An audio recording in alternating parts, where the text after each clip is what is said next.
I'm Megan from Hooma Charity Challenge. We're the philanthropic arm of World Expeditions. I'm really excited tonight to share a brief overview of the Larapinta Trek, which is an extraordinary journey through Australia's Red Centre, walking on the Arunti country and experiencing landscape deeply connected to the world's oldest continuing Indigenous culture.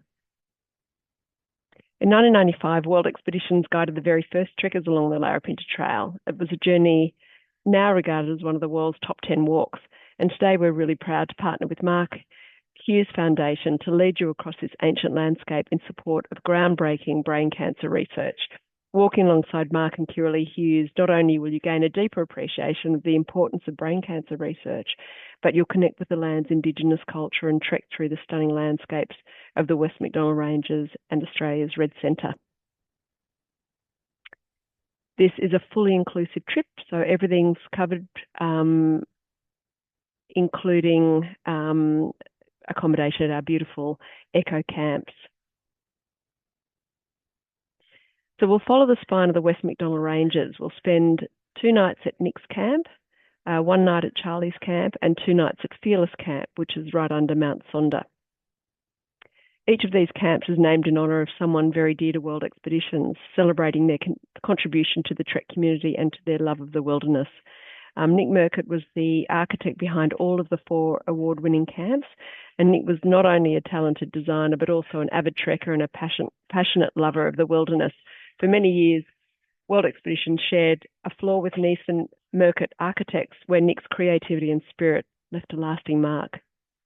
Charlie Holmes is a long-time World Expeditions guide and pioneering leader on the Larapinta Trail, whose dedication helped shape the trekking experiences we offer today. And Sue Fear was a close personal friend, a mountaineer and a long-time World Expeditions guide, whose adventurous spirit continues to inspire all who walk these trails. Naming the camps after Nick, Charlie and Sue ensures that their memory and passion for the wilderness remain an integral part of every trek along the Larapinta. So the trip begins in Alice Springs. Everyone will be met at the airport. The Perth people, I believe, will be arriving on the 26th and the Sydney crew on the 27th.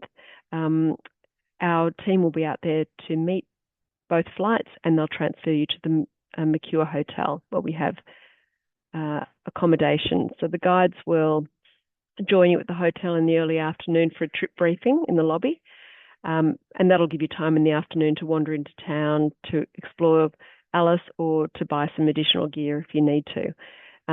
Dinner later has been booked at the Barra on Todd, which is a restaurant at the Mercure Hotel. So the following morning, you'll be collected from the hotel at 7:30 and will transfer to Telegraph Station, which is the official beginning of the Larapinta Trail, and the beginning of the 14-kilometre walk via Euro Ridge to Wallaby Gap. From Wallaby Gap, we transfer to Nick's Camp for our first night, and you can see the way the camps are beautifully positioned. They're very off the grid. They're absolutely beautifully sympathetic with the environment, and they're very comfortable. That's a nice place to end each day. So on day 3, from Nick's Camp, we transfer back to Wallaby Gap, and we start the 11-kilometre trek to the striking Simpsons Gap, which is a sacred site. And after the walk, we'll drive to Stanley Chasm for a cultural experience with a local Indigenous guide. So we'll learn about the area's spiritual significance, the bush tucker and the traditional land management. It's a really great talk, and I think it brings it brings all the relevance of this area, makes it very pertinent, and it's really interesting. In the late afternoon, we transfer to Charlie's Camp for the night. So today we walk about 5 hours.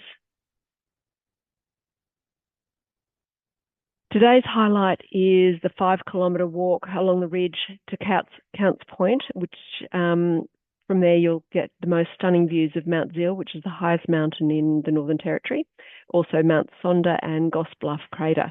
And then we'll descend down through the Mulga Forest along these stunning dolomite limestone tracks.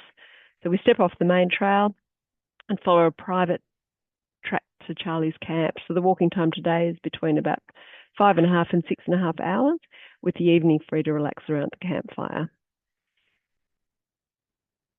So day 5, we follow section 7 of the Larapinta Trail, which follows the southern flanks of the Chewing Range across rocky, undulating terrain.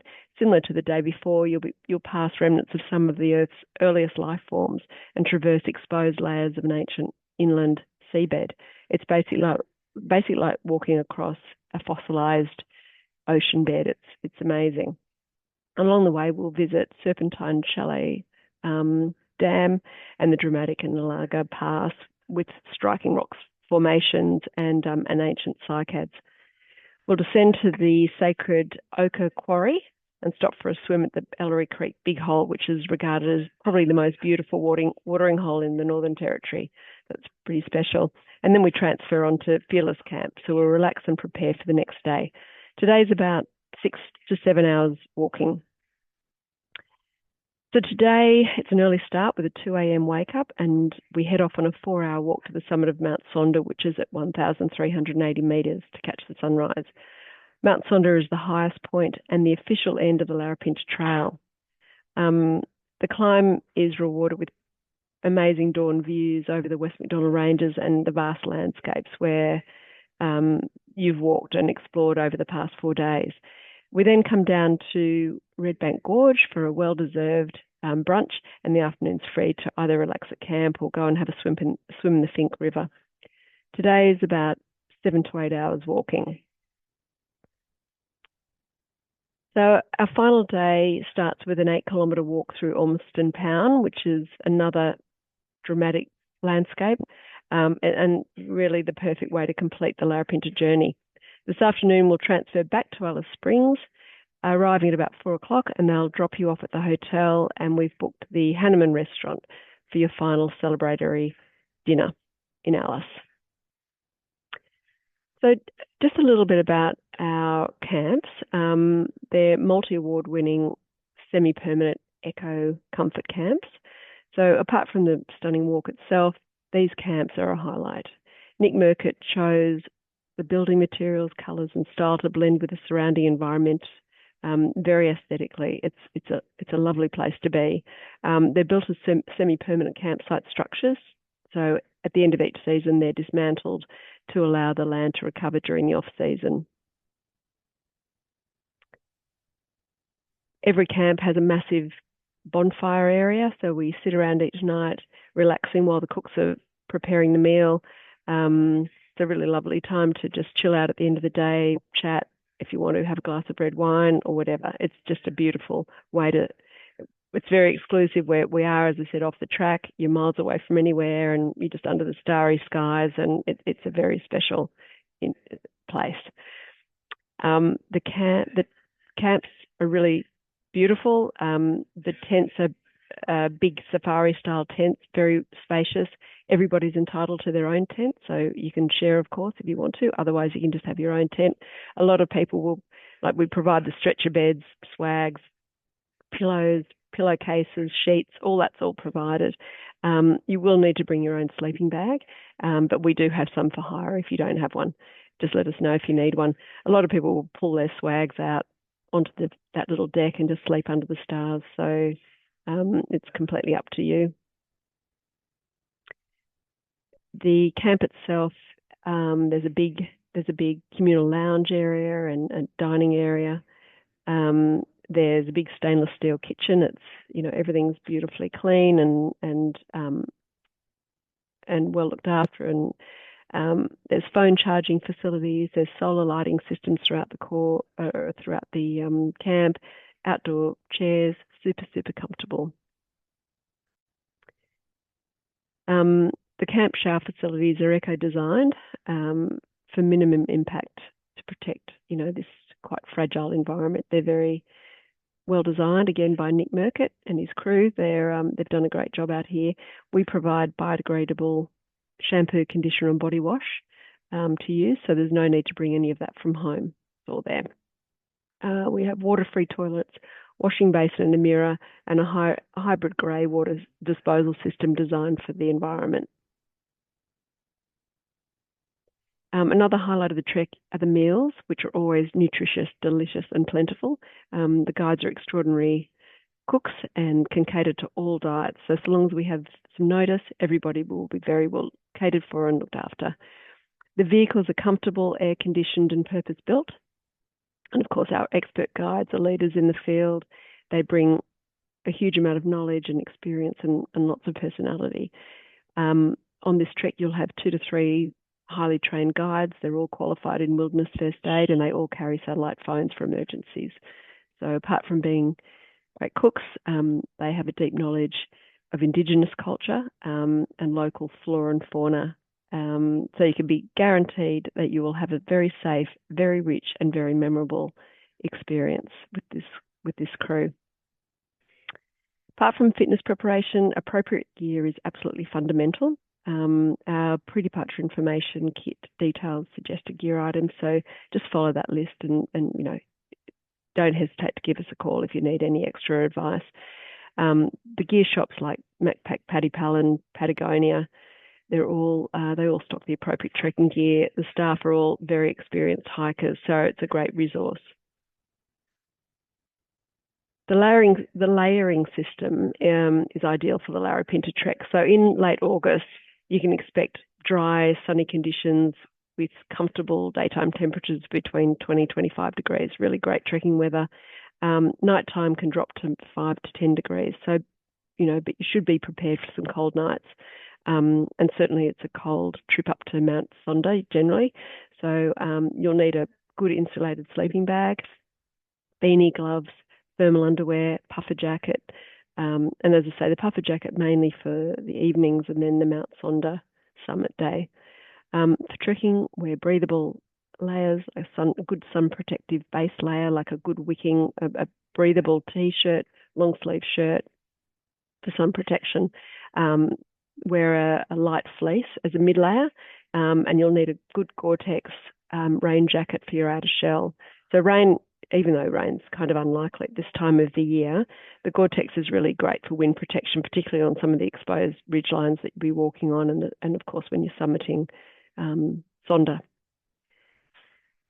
So during the day, you're just carrying what you need, like just your personal items. So that'll be on your summit day, obviously, your puffer jacket, but every other day, maybe just a light fleece jacket, a raincoat, your water bottle, your sunscreen. Whatever you need during the day is what you carry in your day pack. So just make sure you've got one that's big enough. We'd probably suggest between 25 and 35 litre pack. Just make sure you can fit all that you need in it. It's worth investing in a good pack that's comfortable, that's well supported, and obviously that fits what you need during the day. All your other gear is transferred from camp to camp in our vehicle trailer. So you're only carrying what you need for the day. The trek is graded at moderate, so you can expect to be walking between 5 and 8 hours a day over quite rugged, rocky terrain. And of course, then you've got to climb Mount Sonder. So there's challenge definitely in this walk. In preparation, we would suggest 3 to 4 cardio sessions a week, stair walking, swimming, running, whatever you enjoy doing, do a lot of it in the lead up. Just look, anybody can do this trek, but certainly the better prepared you are, the more you're going to enjoy it. And it's also good if you can to include weekly walks, carrying a 5 to 7 kilo day pack on hilly, uneven terrain and in your trekking boots, just to make sure they're comfortable. Good quality boots are essential on this walk. Uncomfortable footwear can definitely ruin a trekking experience. We recommend high ankle boots or trekking shoes that are solid, really comfortable, very supportive, and with vibrant soles for grip. We also recommend ankle gaiters to keep out the spin effects. You can buy them for about $10 from Bunnings. They're really worthwhile having with you if you can. I mean, I tend to get away with just long pants that seem to suffice, but we all carried ankle gaiters, and certainly you are walking through spinifers on some of the days, so it's a good thing to have. Walking poles are also great, particularly if you've got knee or back issues. And other essentials: lightweight walking pants, shorts, wide-brimmed hat, buff or a scarf just for sun protection. Good quality moisture wicking socks. So I'd have at least 2 pairs, 3 probably, and good quality ones. You'd need some backup joggers, puffer jacket, beanie, gloves. You'll need a head torch for the Mount Sonder day, and also water bottles and water bottle or bladder or whatever you're comfortable with, for your water supply. And finally, please let Kristen know if you have any pre-existing medical conditions, and make sure that you have completed the medical form of anything that we need to know, and also supporting documentation from your doctor. So it's really imperative that our guides really keep you safe and know if there's any issues that we should know about. Kristen is obviously doing all your flights and your travel insurance. And between her and I and Sharon, of course, we're there to assist with any questions that you have, whether it's the travel itself, whether it's the flight arrangements and things, or whether it's the fundraising. So thank you so much for joining, and we look forward to welcoming you on the most spectacular and quintessential Aussie Desert Trek in August.